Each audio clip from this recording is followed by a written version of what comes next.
Yes, so good evening everyone. आज अपन block 131 का first year का quantum mechanical approach unit 3 start कर रहे हैं, जो बहुत ही छोटा है। इसमें सिर्फ आपको Schrodinger wave equation, psi square की significance and then eigen value, eigen functions और ऑपरेटर्स पढ़ने हैं। तो फर्स्ट थिंग इज कि हमें एटॉमिक स्ट्रक्चर के लिए एक नई अप्रोच की जरूरत क्यों पड़ी। तो जैसे कि हमें पता था कि श्रोडिंगर के पहले, ठीक है, जब बोहर ने अपनी थ्योरी दी थी 1925 के अराउंड, तो उस टाइम उतने डेवलपमेंट्स नहीं हुए थे, है ना। उस टाइम किसी इलेक्ट्रॉन का कोई एक ही कैरेक्टर लेके एक्सप्लेन की गई थी चीज़ों को। बट जब श्रोडिंगर की equation I, so what happened was एक न्यू। आवाज नहीं आ रही है मेरी? अब आ रही है?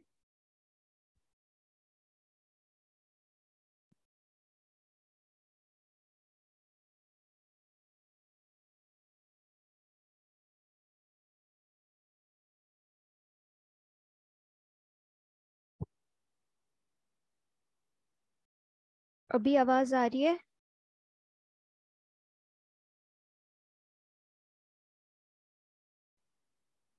Okay, so I was saying कि बोहर ने जब अपनी थ्योरी दी, तो उस टाइम उन्होंने एटम का स्ट्रक्चर एक्सप्लेन किया, है ना, और ऑर्बिट्स में इलेक्ट्रॉन रिवॉल्व करते हैं ये बताया। उसके बाद जब क्वांटम मैकेनिक्स की स्टार्टिंग होती है तो हम श्रोडिंगर का नाम लेते हैं, है ना।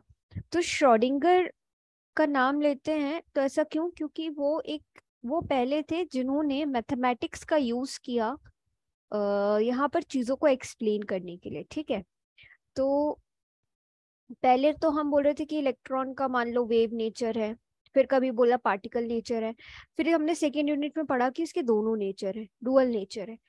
तो इस चीज को समझाने के लिए नई अप्रोचेस डेवलप हुई, ठीक है। तो हाइजेनबर्ग का अनसर्टेनिटी प्रिंसिपल आया, है ना। Then Schrodinger. तो श्रोडिंगर की बात स्टार्ट हुई, मतलब क्वांटम मैकेनिक्स यहाँ से स्टार्ट हुई। तो क्वांटम मैकेनिक्स क्या है? तो जब न्यूटन थे, ठीक है, तो न्यूटन के टाइम पे जो चीजें एक्सप्लेन की गई थी वो किसके लिए थी? मैक्रो ऑब्जेक्ट्स के लिए थी, ठीक है। तो उसको हम न्यूटन के टाइम की मैकेनिक्स को कहते हैं क्लासिकल मैकेनिक्स। बट जब माइक्रोस्कोपिक लॉज ऑफ मोशन दिए गए, उससे हमने क्या क्या कैलकुलेट कर लिया? मास, वेलोसिटी, मोमेंटम, है ना। ये सारी चीजें हमने किसी भी एक, मान लो ये एक बॉल है, कितनी स्पीड से चल रही है, इसका मास कितना है, इसका मोमेंटम कितना है, ये सब हमने कैलकुलेट किया, ठीक है। ये बॉल क्या है? एक बड़ा ऑब्जेक्ट है, मैक्रो ऑब्जेक्ट है। बट जब यही सारी चीजें हमें सब एटॉमिक पार्टिकल के लिए कैलकुलेट की करनी पड़ी, तब ये माइक्रोस्कोपिक चीजें कहलाई। क्या? इलेक्ट्रॉन, प्रोटॉन, न्यूट्रॉन, मीजॉन, है ना। तो ये सारी चीजें मैथ से ही, इसको एक्सप्लेन किया श्रोडिंगर ने, ठीक है।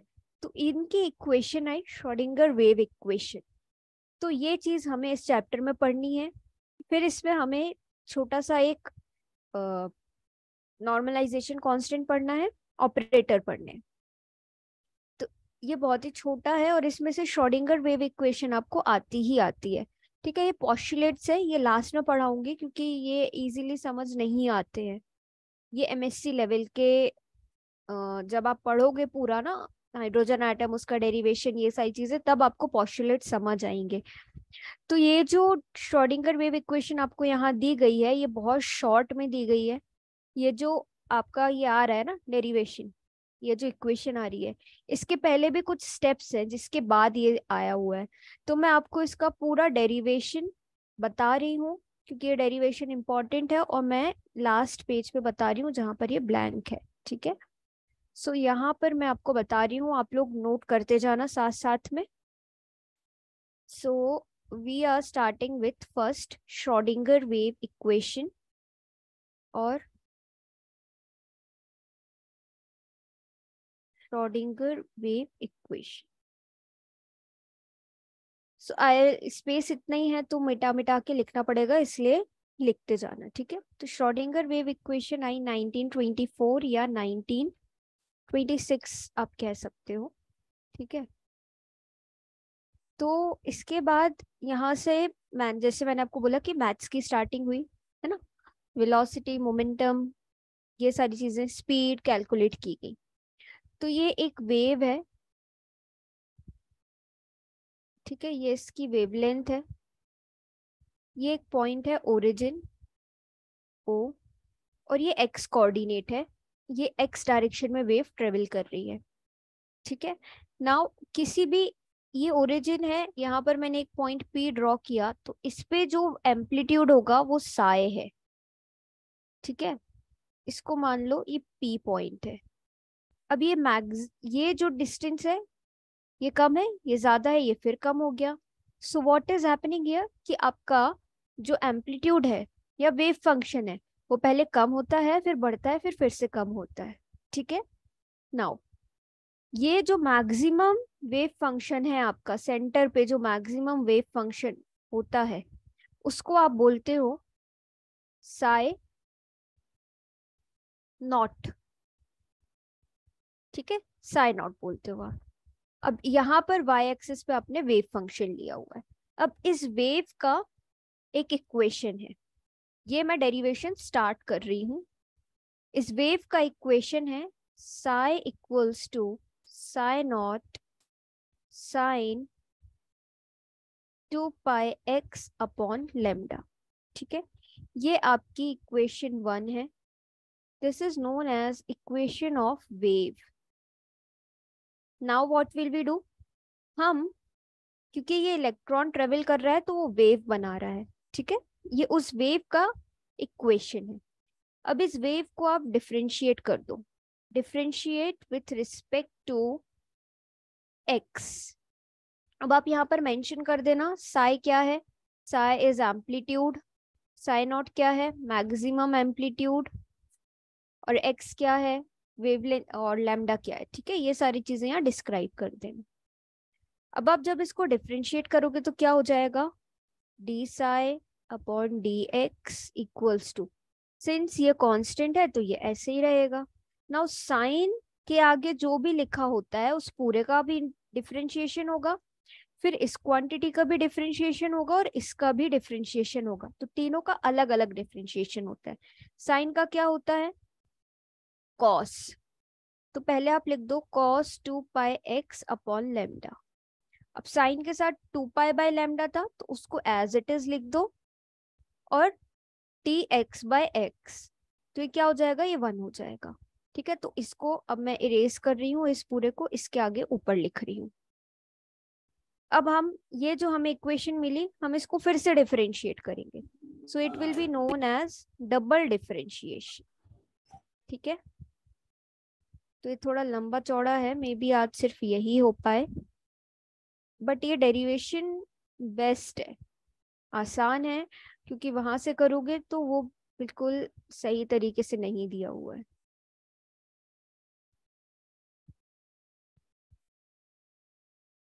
सो ये आपका यहाँ पर था कॉस,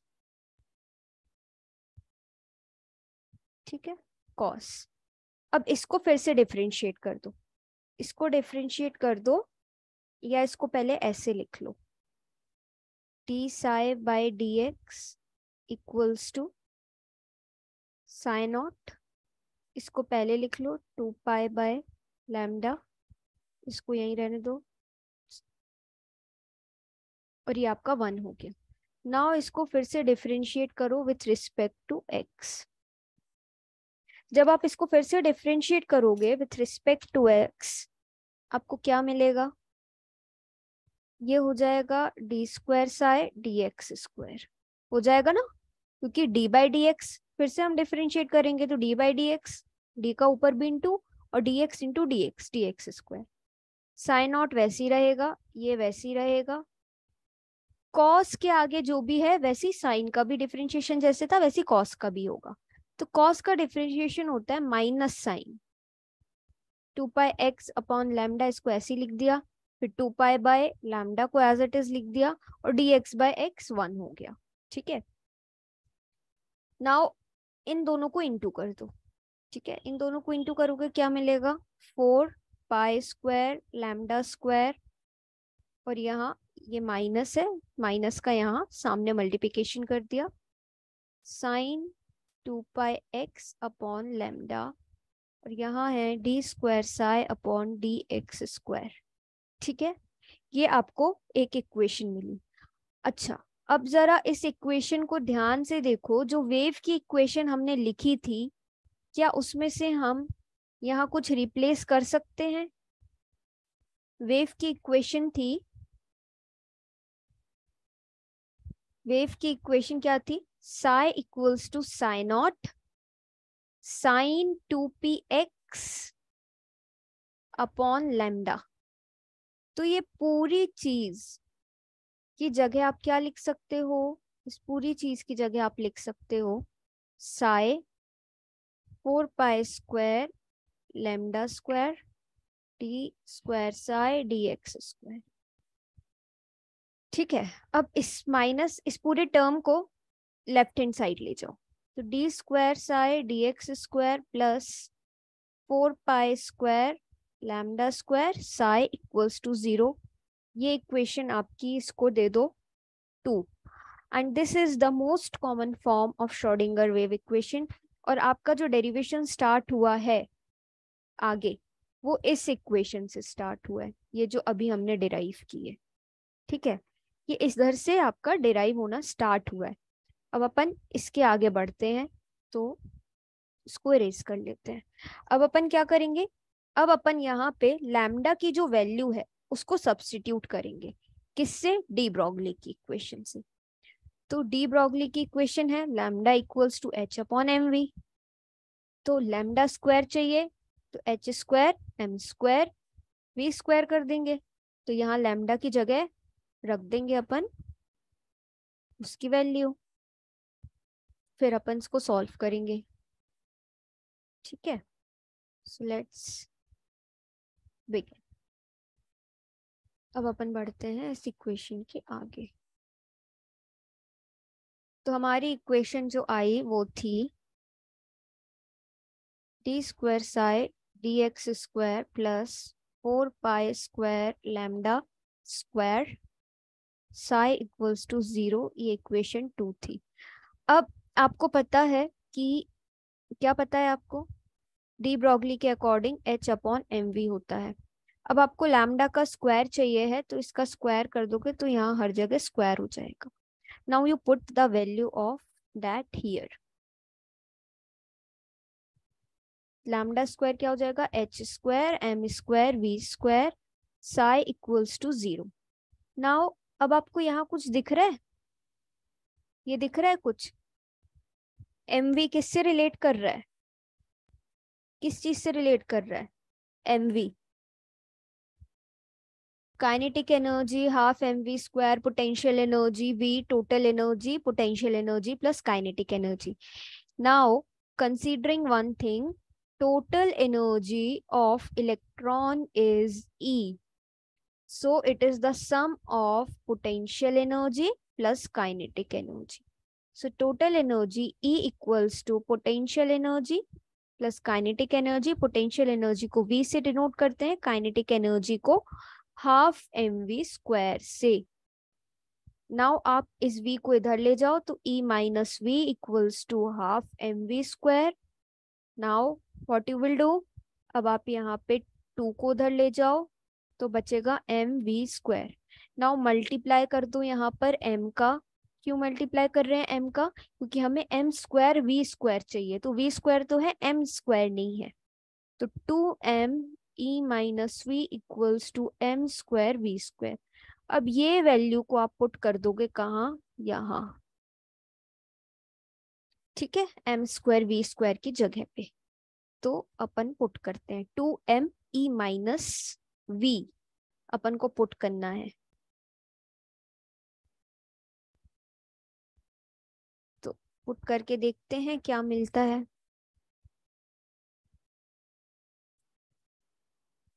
ओके,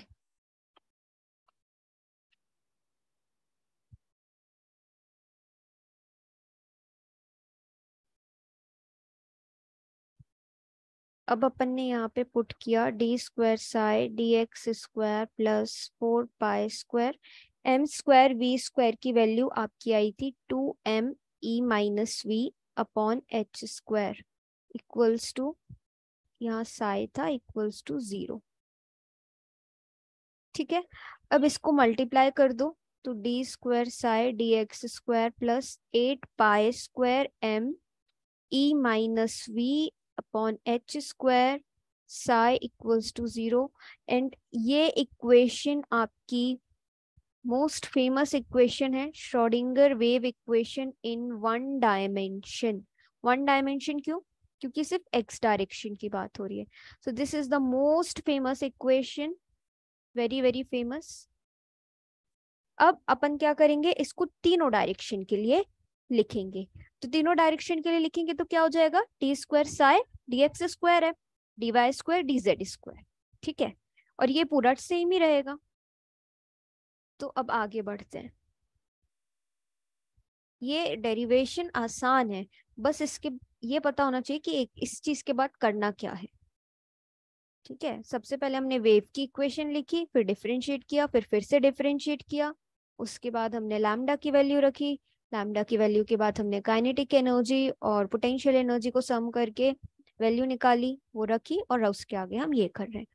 तो for all the 3 axis x y z, Schrodinger equation will be t square psi dx square plus d square psi dy square d square psi dz square plus 8 pi square m e minus v h square psi equals to 0। अब इसमें से common क्या दिख रहा है, इसमें से common आपको दिख रहा है psi। Now you take the common and write d square dx square d square dy square d square dz square plus ये सारी चीजों को वैसे ही लिख दो।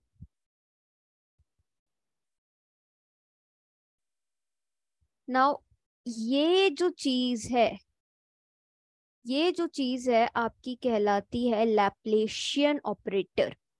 अच्छा, ऑपरेटर क्या होते हैं? ऑपरेटर जैसे मल्टीप्लिकेशन, डिवीजन, प्लस, माइनस, ये सारे क्या है? ऑपरेटर्स हैं। क्यों ऑपरेटर्स हैं? डी स्क्वायर डी, ये सारे ऑपरेटर्स हैं। Y?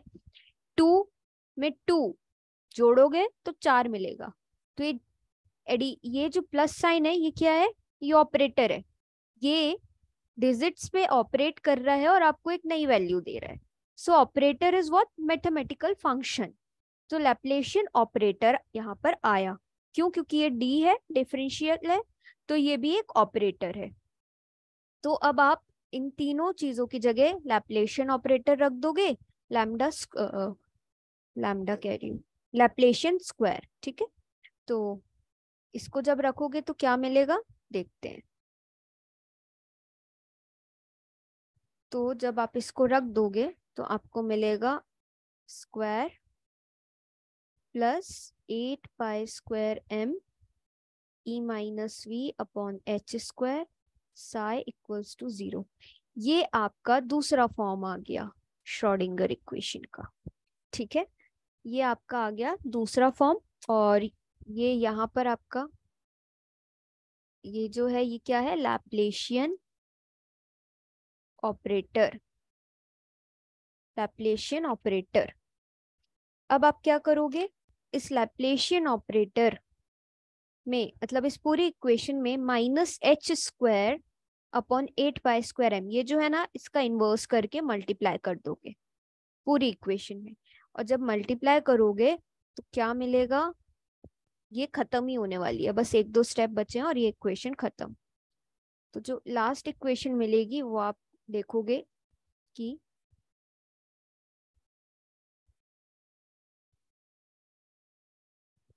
Yes Jyoti, what are you saying? Chat box में समझ नहीं आ रहा, अच्छे से बताओ।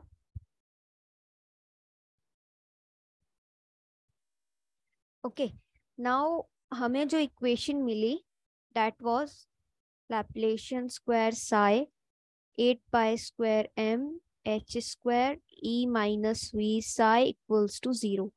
Now you will multiply by minus h square 8 pi square m।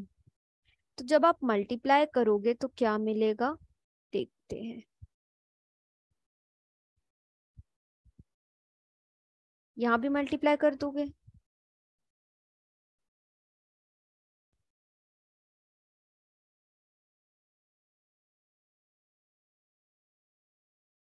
मिल गई ये इक्वेशन। अब इसमें से क्या कटेगा, ये तो पूरा ही कट गया। ठीक है, अब क्या बचा यहाँ पर, यहाँ बचा एच स्क्वायर,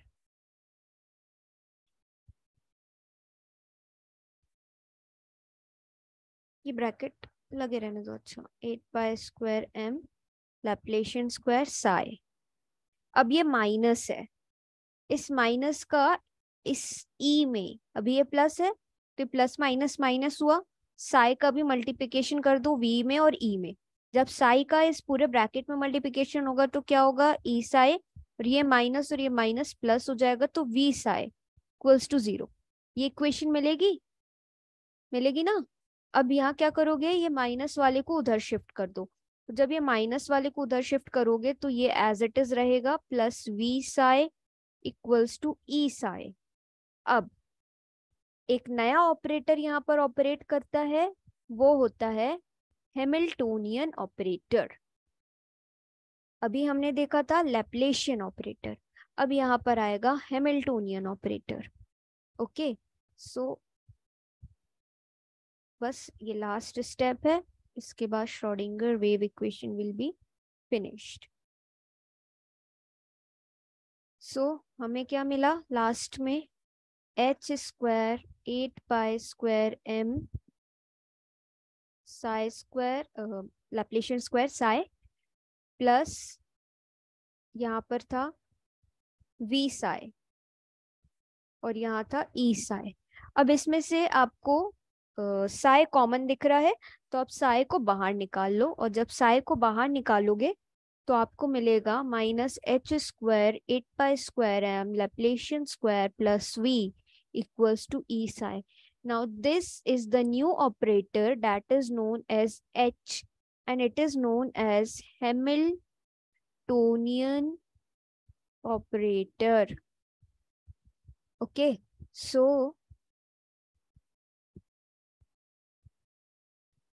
आप लोग को मेरी आवाज आ रही है ना, कि नहीं आ रही है? चैट बॉक्स पे लिख दो जरा। ठीक है, तो ये आपको क्या मिल गया, एच है ये पूरा, तो h psi equals to e psi. Now h is an operator, तो ऑपरेटर पे हम कैप लगाते हैं, ये कैप है, ये these are cap. So H psi equals to E psi is the most famous Schrodinger equation. और आपसे कोई पूछे श्रोडिंगर वेव इक्वेशन क्या है तो आप बोल देना H psi equals to E psi। अब वो बोलेगा कैसे आई, तो उसको डेरिवेशन करके दिखा देना। अच्छा, इस चीज पे यहीं पे मैं आपको आइगन वैल्यू आइगन फंक्शन भी समझा देती हूँ, नहीं ऑपरेटर समझा देती हूँ, ठीक है। और फिर उसके बाद आइगन वैल्यू और आइगन फंक्शन समझाती हूँ। तो इस इक्वेशन को आप जरा ध्यान से देखो, श्रोडिंगर वेव इक्वेशन को। इससे आपको क्या समझ आ रहा है, इससे हमें यह समझ आ रहा है कि H एक ऑपरेटर है, ठीक है। H एक ऑपरेटर है जो किसी वेव फंक्शन पे ऑपरेट कर रहा है, और आपको एक नई क्वांटिटी या कांस्टेंट मिल रहा है, और उसके साथ में वेव फंक्शन जो है जिस पे ऑपरेट कर रहा था ये रिकवर हो जा रहा है फिर से। H एक ऑपरेटर है जो एक वेव फंक्शन पे ऑपरेट कर रहा है, उससे ऑपरेट करने से एक न्यू क्वांटिटी या कांस्टेंट मिल रहा है और वेव फंक्शन रिकवर हो जा रहा है। तो H is what type of operator, H is energy type of operator. H is energy type of operator, क्यों, क्योंकि H वेव फंक्शन पे ऑपरेट करके आपको एनर्जी दे रहा है, ठीक है। So energy type of operator. Now एक और टॉपिक आपको दिया हुआ है, eigen value eigen function. So वो क्या होता है,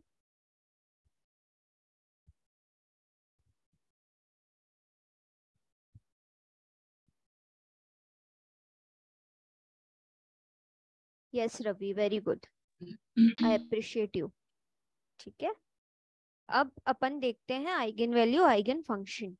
सो eigen value and eigen function. So जैसे मैंने आपको बोला, कोई ऑपरेटर है, ऑपरेटर पे कैप लगाते हैं, it is operating on wave function और आपको मिल रहा है कांस्टेंट और वेव फंक्शन। तो ये आपका हो गया आइगन वैल्यू और जो वेव फंक्शन था वो हो गया आइगन फंक्शन। बस इतना ही कॉन्सेप्ट है आइगन वैल्यू आइगन फंक्शन का। ठीक है, अब इसका अगर आप चाहते हो एक एग्जांपल तो मैं एग्जांपल दे सकती हूँ। इसका एक न्यूमेरिकल देख लेते हैं हम आइगन वैल्यू आइगन फंक्शन का, उससे और क्लियर हो जाएगा। उसके बाद अपन कल की क्लास में इसको खत्म कर लेंगे, क्योंकि इसमें अब कुछ बचा ही नहीं है। इसमें सिर्फ बचा है हाइड्रोजन की एनर्जी स्टेट, जो आप यूनिट 1 में डिराइव कर चुके हो already. Okay, so for you the question is, आपको ऑपरेटर दिया हुआ है, निकाल के रखा है मैंने क्वेश्चन। ऑपरेटर आपको दिया है d/dx, ठीक है, और वेव फंक्शन आपको दिया मामा है। आपकी आवाज धीरे हो गई। अभी आ रही है? यस मामा। ठीक है। सो अब देखो, आपको क्या दिया है, ऑपरेटर भी दिया है, वेव फंक्शन भी दिया है। अब आपको इसमें बोला है आइगन वैल्यू फाइंड आउट करो इस ऑपरेटर के लिए। ठीक है, सो अपन देखते हैं कैसे करना है इसको। तो अभी मैंने आपको क्या बोला कि इक्वेशन क्या है, ऑपरेटर वेव फंक्शन पे ऑपरेट करेगा तो आपको मिलना चाहिए कांस्टेंट और वेव फंक्शन वापस से मिल जाना चाहिए। तो अगर हमें सॉल्व करने के बाद ये चीज हमें वापस मिल जाती है और इसके साथ एक कांस्टेंट मिलता है, तो वो कांस्टेंट आपका आइगन वैल्यू होगी। ओके, सो ऑपरेटर दिया है d/dx, वेव फंक्शन दिया है e⁴x। नाउ इसका डिफरेंशिएशन करना है, तो इसका डिफरेंशिएशन होगा तो क्या होगा, e⁴n is e⁴n, e⁴x is e⁴x, ये एज इट इज रहता है। तो e⁴x। अब जब भी ये होते हैं फंक्शन के अंदर फंक्शन, ठीक है, तो आपको इसको भी डिफरेंशिएट करना है, इसको भी डिफरेंशिएट करना है। ये मैथ्स वालों को पता होगा, है ना। तो क्या करोगे, कांस्टेंट को तो डिफरेंशिएट करते नहीं है, उसको एज इट इज लिख दोगे। अब dx/dx, तो ये 1 हो जाएगा। तो आप देखो, इसको लिख सकते हैं ना, ऐसा लिख सकते हैं। तो this is the solution. Now अब आपको समझ आ रहा है, ये आपको वेव फंक्शन मिल गया वापस से, वेव फंक्शन, क्योंकि हमारा वेव फंक्शन क्वेश्चन में यही दिया था, और साथ में कांस्टेंट मिल गया। तो ये जो कांस्टेंट है आपका, ये क्या है, ये है आइगन वैल्यू। ओके, समझ आया सबको कि आइगन वैल्यू आइगन फंक्शन क्या होता है, कैसे निकाल, क्या कोई कुछ बोल रहा है?